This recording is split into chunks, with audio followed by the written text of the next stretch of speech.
आप ये बता दीजिए, गौरव भाटिया जी, कांग्रेस पार्टी का कहना है कि आप लोग संवेदना नहीं रखते हैं किसानों के प्रति। गौरव भाटिया जी, इस पर जवाब दीजिए, फिर मैं एक्सपर्ट के पास जाऊंगी। देखिए, सबसे पहले तो ये दुख की बात है कि अगर भारत को एक अच्छी डील मिली है जिससे भारत के नागरिकों का फायदा है, और चाहे नरेंद्र मोदी जी हो चाहे डोनाल्ड ट्रंप हो, एक दूसरे के लिए आदर का भाव रखते हैं, तो कांग्रेस जो है वो शकुनी बन के क्या कह रही है, उकसा रही है।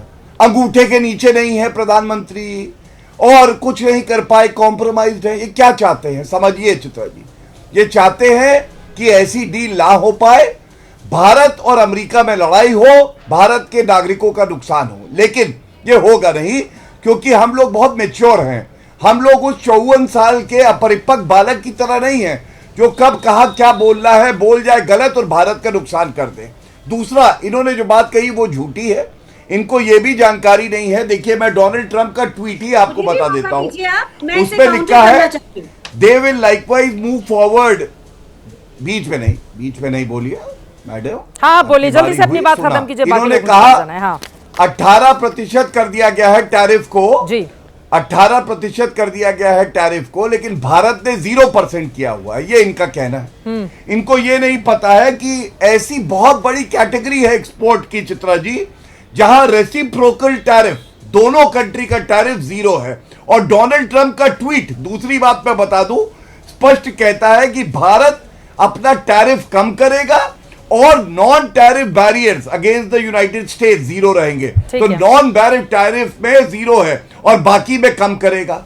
तो इसलिए मैं कहता हूं, जब कम ज्ञान होता है, जब अध्ययन नहीं किया होता है, तो टीवी चैनल पे आके ऐसे झूठ बोला जाता है। मैं केवल इतना कहूंगा, आज भारत खुश है, आज भारत का नागरिक कह रहा है कि ऐतिहासिक डील हुई है, तो कांग्रेस छाती क्यों पीट रही है? अनुमाचार्य जी, मैं फौरन आऊंगी। राजकुमार भाटी जी, अभिषेक झा जी भी हमारे साथ हैं, अनुज गुप्ता जी भी हैं, लेकिन जल्दी से कमल पोद्दार जी के पास आते हुए, आप मार्केट एक्सपर्ट हैं। आज हमने देखा कि शेयर बाजार खुलते ही कैसे बम बम हो गया, बजट के दिन जो मायूसी हमने देखी हुई थी। अब कांग्रेस पार्टी या विपक्षी दलों की ओर से जो सवाल खड़े किए जा रहे हैं, मुझे लग रहा है एक एक्सपर्ट होने के नाते ज्यादा बेहतर जवाब आप देख सकते हैं।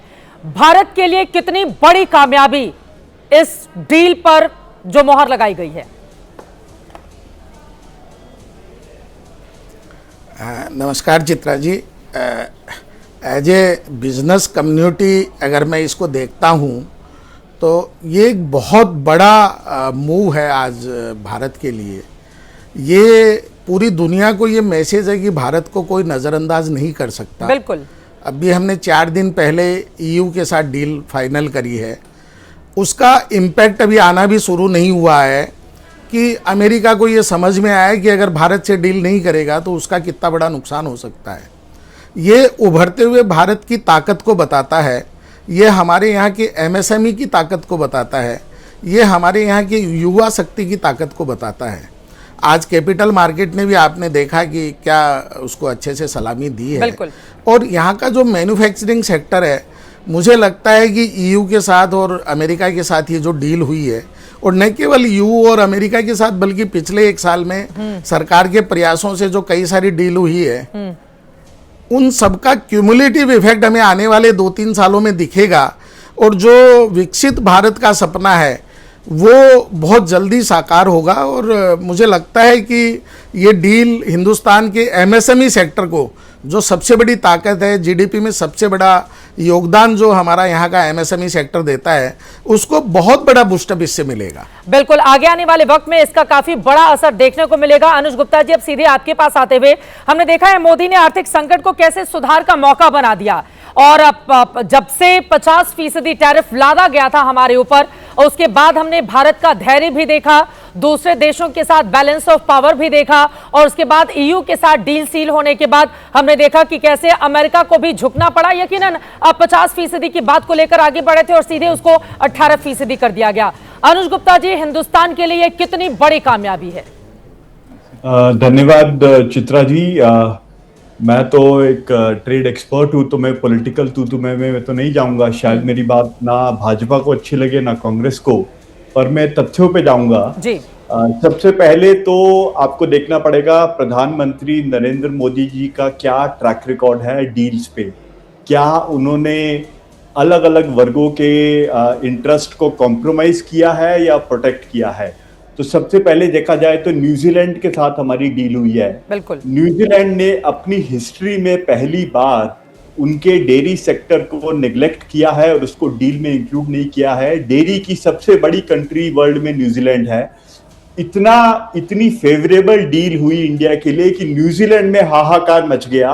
न्यूजीलैंड का ऑपोजिशन ने न्यूजीलैंड गवर्नमेंट को घेर लिया कि आपने हमारे डेयरी फार्मर्स के साथ ऐसा कैसे कर दिया। तो प्रधानमंत्री जी ने एक्चुअली भारत के इंटरेस्ट को सर्वोपरि रखा है, ये ट्रैक रिकॉर्ड बताता है। मैं रेटरिक में नहीं जा रहा हूं। दूसरा, आप देखिए ईयू की डील इतनी फेवरेबल है इंडिया के लिए कि यूएस के ट्रेड रिप्रेजेंटेटिव जेमिसन ग्रियर ने बोला कि ये डील इंडिया के लिए ज्यादा फेवरेबल है ईयू से।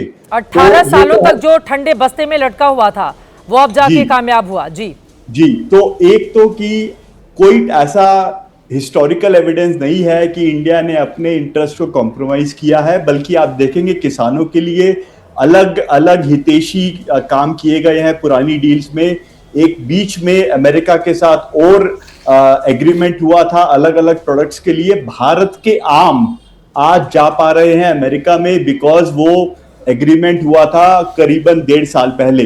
तो किसानों का फायदा ही हुआ है जो अभी तक काम हुआ है। That is point number 1। 3 point में जल्दी से बोलना चाहता हूं। दूसरा, आई थिंक ये पूरी जो डिबेट में किसानों को एक तरह से असहाय, गिरे हुए, सपोर्ट के लायक दिखाया जाता है, वो गलत है।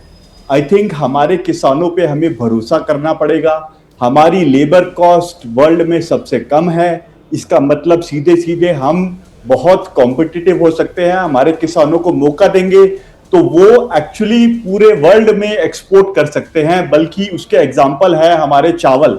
दुनिया में भारत सबसे ज्यादा चावल एक्सपोर्ट करता है। तो हमारे किसानों को डरने की जरूरत नहीं है। हमारे किसानों को ये अपॉर्चुनिटी मिली है यूएस में एक्सपोर्ट करने की। आप देखिए यूएस के किसान इतने ज्यादा कॉस्टली हैं कि भारत का किसान उनको कभी भी नीचा दिखा सकता है, कभी भी बीट कर सकता है। ये मेरा दूसरा पॉइंट है। लास्ट पॉइंट ये है कि आई थिंक विपक्ष बार बार पिछले 11 साल में गलत मुद्दे उठाकर मुंह की खा रहा है।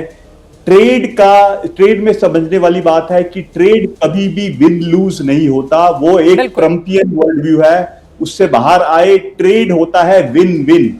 हमने कुछ दिया, उन्होंने कुछ दिया, हमारा भी फायदा होगा, उनका भी फायदा होगा। ये बोल के कि भैया हमारे को हमने 0% में दिया है, हमें 18 में मिल रहा है। अरे भाई साहब, ये वॉलंटरी ट्रेड है, दोनों को फायदा होगा। बिल्कुल। इसका और कोई भी देश सिर्फ आपको फायदा पहुंचाने के लिए तो मार्केट में आएगा नहीं। ये एक स्वाभाविक सी बात है, लेकिन देश की राजनीति अपने सिरे से आगे बढ़ती है। लेकिन अनुज गुप्ता जी, एक और सवाल का जवाब, फिर मैं बाकी लोगों के पास जाऊंगी। क्या हमारे देश के किसानों को डरने की जरूरत नहीं है? जो बातें बार बार कही जा रही हैं, और जैसा कि मैंने जिक्र किया, अमेरिकी कृषि मंत्री ने कृषि उत्पादों की डील को लेकर अपनी बहुत प्रसन्नता जाहिर की और उनकी ओर से कहा गया $1.3 बिलियन का जो हमारा व्यापार घाटा था वो कम करने में अब मदद मिलेगी।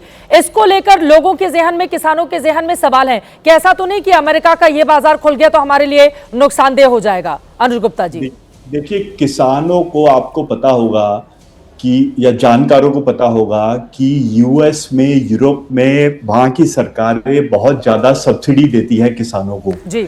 और भारत में इतनी सब्सिडी हम नहीं दे पाते बिकॉज वर्ल्ड ट्रेड ऑर्गेनाइजेशन के रूल्स हमें प्रिवेंट करते हैं वो सब्सिडी देने से। ये सब्सिडी का करार किस सरकार के अंडर हुआ? ये करार हुआ है 91 में under Congress government.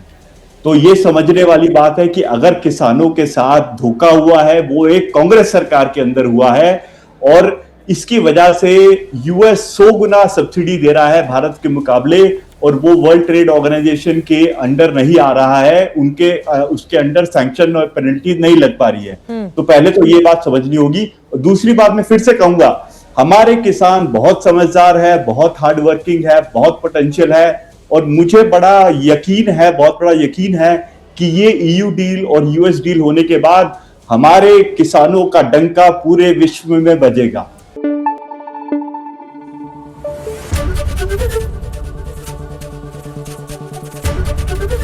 ABP news आपको रखे आगे।